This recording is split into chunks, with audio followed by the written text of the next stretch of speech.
আমার 7 বছরের ছেলে আছে, আমি তারে ফজরের নামাজের সময় যখন উঠাই প্রতিদিন কাইন্দা উঠে, উঠতে চায় না, প্রথম একটু, আবার পিঠে হাত বুলায়া, গালে মুখে হাত বুলায়া আমার ছেলেকে আমি উঠাই, একসাথে মসজিদে ফজরের নামাজের জন্য নেই। কালকেও বলছি, আব্বা আব্বা কষ্ট করে হইলেও নামাজ পড়তে হবে তো, আব্বু পড়বানি, আব্বা উঠবানি, আব্বু কষ্ট তো হয়ই তারও।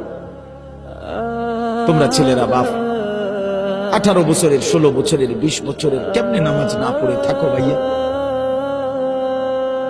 যার কপালে সেজদা নাই, যে সেজদা করে না, বিশ্বাস করেন খোদার কসম, তার চাইতে বড় ঘাটতেরা, তার চাইতে বড় গাদ্দার আর কেউ নেই।